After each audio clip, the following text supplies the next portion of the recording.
All right, this is our forearm stretching routine. So Evan's going to hop down. First thing we're going to do is we'll put our hands flat with our fingers pointing straight ahead. Now all he's going to do is we're going to keep a neutral spine here, and all he's going to do is rock forward, get a good stretch here on his flexors. All right, he's going to rock back. He's going to hold that for about 30 seconds. Okay, once he's done with that, he's going to flip his hands around. Okay, good neutral spine again. He's going to rock forward. Okay, it's just another way to stretch the flexor muscles of the forearms. Okay, so those are your two forearm stretches. All right, guys, now we got our pec stretch. Okay, so I see a lot of people do this incorrectly. I just want to make sure that we know what we're doing. This isn't the greatest angle for this, but we're going to try it out anyway. Okay, so when we do our pec stretch, we want our arms straight. Okay, we want it at a 45-degree angle, either on a wall or in a door frame. And what we don't want to do is drive that shoulder forward into the anterior capsule of our shoulder. Okay, so we want to make sure that we're stretching our pec and we're keeping that in a straight line with our hands. So Evan is going to demonstrate it here for us, just on a wall. Okay, so we got a nice straight line. Again, you can't necessarily see it correctly or fully, but we got a nice straight line here, and he's getting a good stretch to his pec minor, and even sometimes you might feel it in your bicep here as well. But you notice he's not rocking forward and driving that shoulder out front. Okay, so he's making sure that he's actually stretching the pec muscle and not anteriorly gliding out front and disturbing some of the bicep tendon.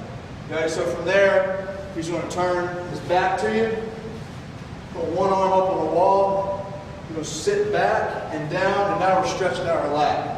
Okay, we're stretching our lat here.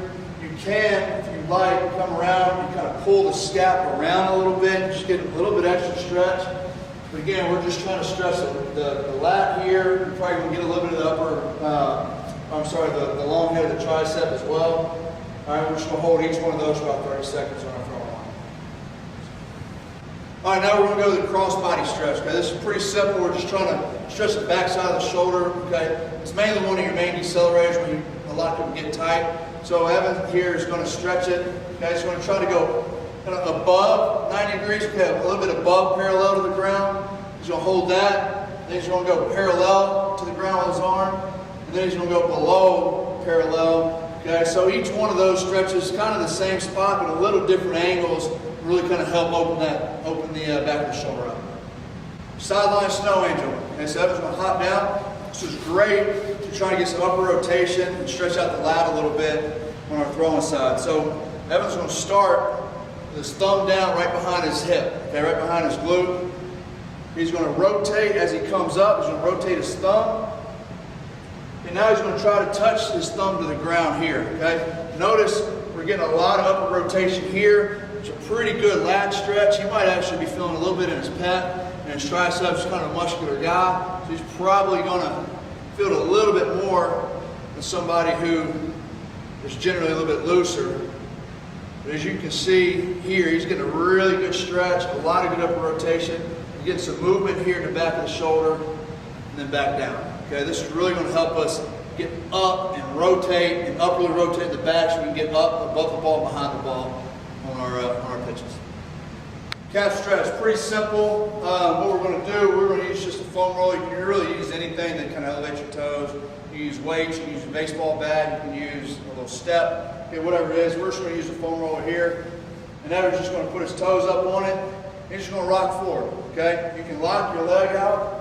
You might feel it in one area. Or you can bend your knee and try to push your knee in front of your toes. You might feel a little bit lower and get a little bit more dorsiflexion in our ankle there. Okay, so I'll tell a lot of my athletes, just kind of feel it out wherever you're tight.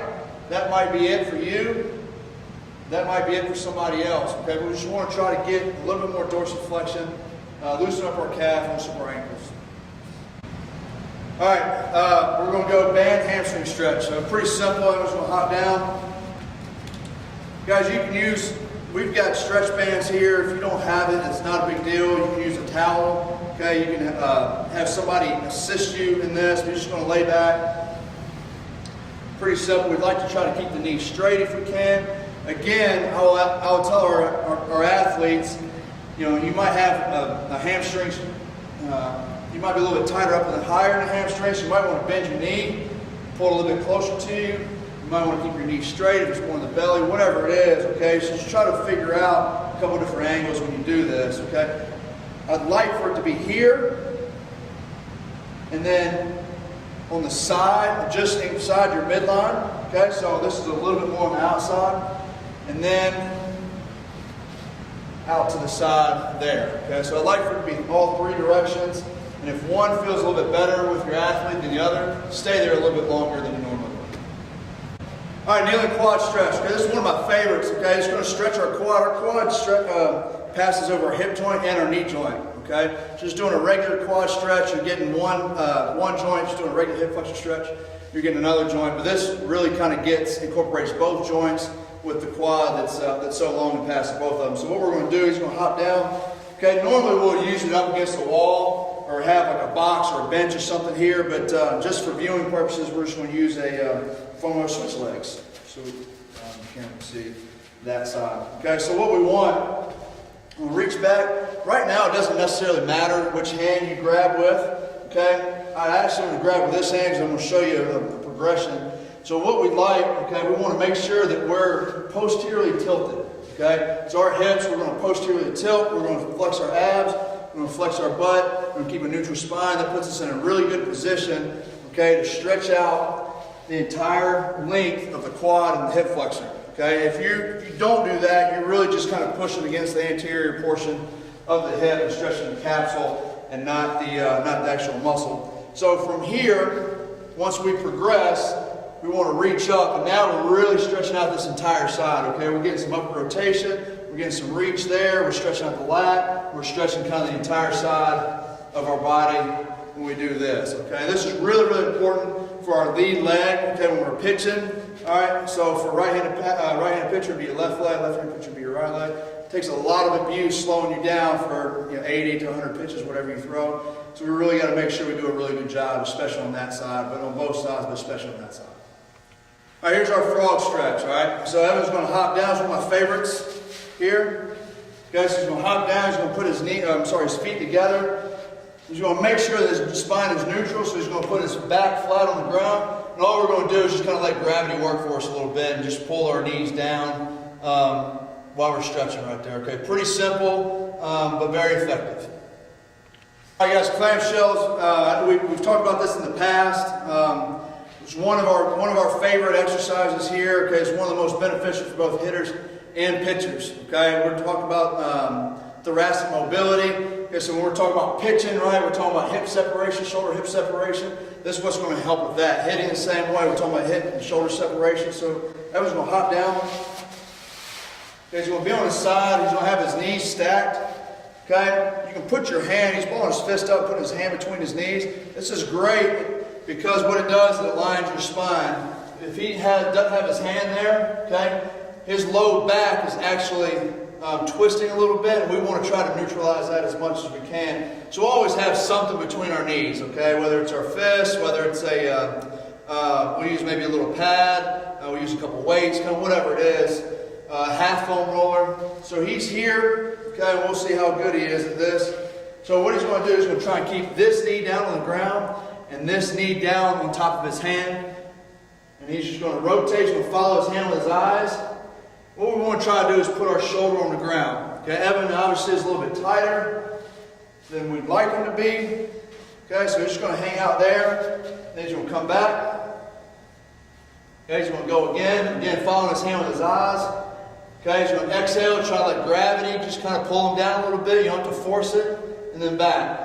Okay? But the main key here is, guys, to make sure that the bottom knee stays on the ground, the top knee stays on his hand. If he were to come here and put his back flat and his knee were to come up, we're not really doing a whole lot there. Okay? So he's going to do that. And we'll show you the next progression. So once your athlete gets good at that, we're going to add a foam roller on top. Okay? Again, you can use a med ball. We stack weights up sometimes. We use a dumbbell sometimes. Just kind of whatever you got there at your facility. Now, that knee's got to stay on top of the foam roller. See how much different it is. See how much further he's got now. Obviously, we wouldn't We wouldn't start here with them. We probably wouldn't go there with them yet. But just for teaching purposes, we want to show you what we're talking about. Okay, so he's going to exhale and just try to let gravity work for him a little bit. Not forcing anything, but making sure we keep that knee flat, going back. Okay, so clamshells.